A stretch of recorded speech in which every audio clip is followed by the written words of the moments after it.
Hey everybody, welcome. This is a digital marketing update that's outside of our regular live schedule. Our extended video from Wednesday is actually going to go live on YouTube later today. I'm Josh. I'm a digital marketing consultant here at GNGF, and I wanted to talk with you a little bit today about Google's January 2020 Core Update. This just happened on Monday, and we've got Jamie Drout, one of our project managers here at GNGF, and one of the many things she does is managing SEO strategies for our clients. So today is more of a quick update, kind of a quick high-level overview, and then as we get more data coming in over the weeks, we'll dive in a little bit more to this. Jamie, thank you so much for joining today, and this is a really interesting topic that's creating a lot of buzz out there right now. So what actually is a core update? You know, Josh, that's a great question. Core updates are really interesting because essentially it's something that Google does about 3 to 4 times a year. And really the goal is to update their core so that user search results will be able to give them better search returns based on the user's intention. So what is this going to really do? It's going to possibly influence rankings. It's going to be able to really adjust for new natural ways that people are searching within rankings and within those search engine result pages. Well, that's interesting. So how could this potentially impact a business's online presence? Yeah, that is the most important question. So the best way I really like to think about a core Google update is by thinking about the best 100 movies list. Think about what those judges' criteria are going to be for that list. Think about what they are going to be basing those decisions on. Maybe the Academy Awards wants to add a new way to implement rankings for their own decisions by adding diversity as a wonderful addition to that ranking system.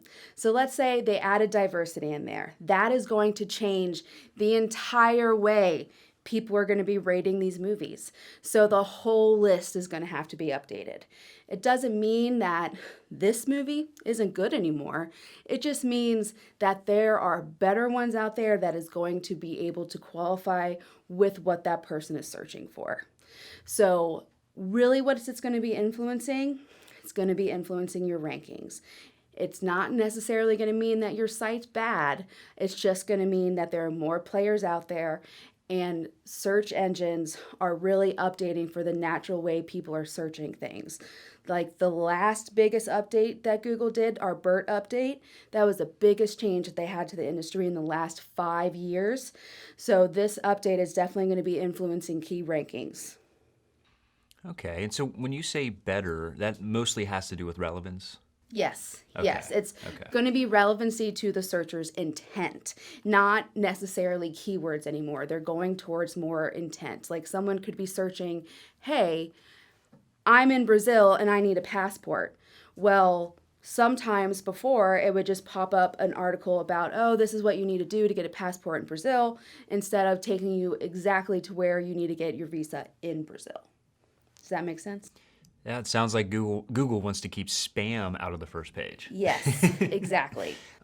So is there any urgency surrounding this update? There is. One of the things that really it's not their style to give you some proactive guidelines regarding these updates. So it's really important to be reactive over the next 3 weeks to a month.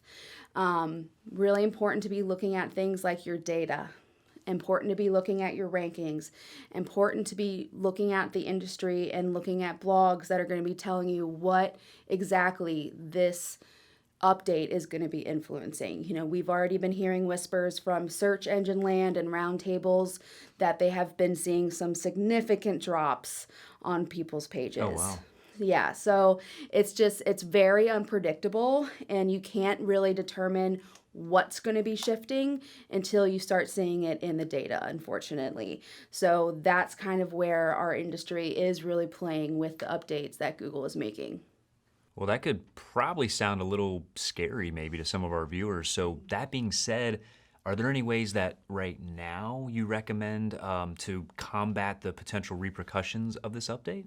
Definitely. So, like I said, data is going to be the most important thing that you can look at. So, your analytics, look at your top pages, see if your users that are navigating to those pages are dropping. See what your rankings are looking like. See if you're dropping in rankings.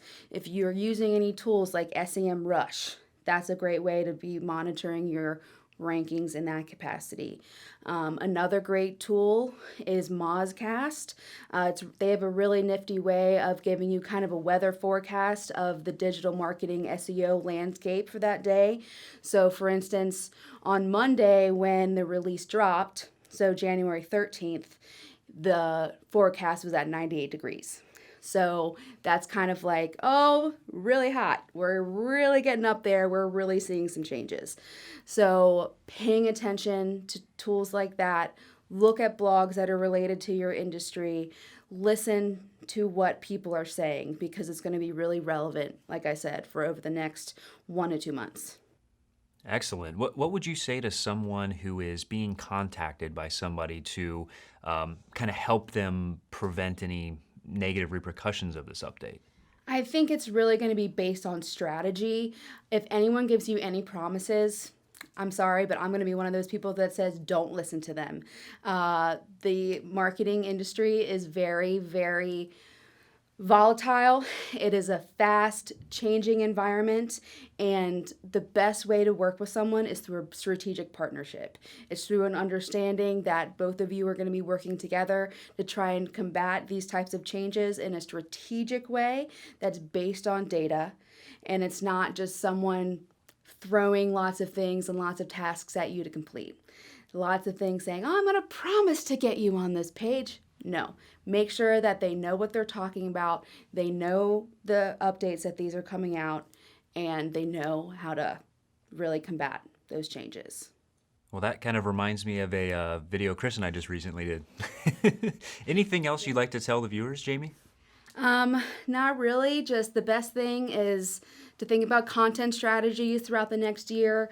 Think about the way people are naturally searching for do different queries these days. It's not just about keywords. It's going to be getting much more intuitive as we come through. So that's going to be making a lot of shifts within the legal marketing industry in general.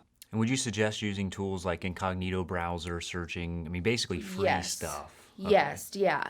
A really great way to check rankings and see if you've changed a little bit is to put up an incognito window in your browser, just like Josh recommended, and do some local searches. You want to try and find searches that really are not going to take into account your local zone that you search from all the time. Like you want to try and say, yes, I'm in this area, but it's not the place I'm searching all the time.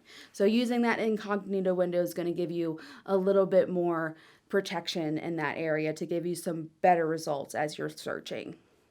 Well, Jamie, I know your time is extremely valuable to our team and to your clients, so I can't thank you enough for joining us today. And I look forward to chatting again about the next tech tip that we have for, for GNGF Live. Yeah, definitely. Thanks, Josh. Thanks for joining us today. We'll be live again with updates as the data rolls out. In the meantime, we've got videos going up on our YouTube channel all the time. When you get a chance, like our page, subscribe to the channel, and stay up to date. Thanks, guys. Take care.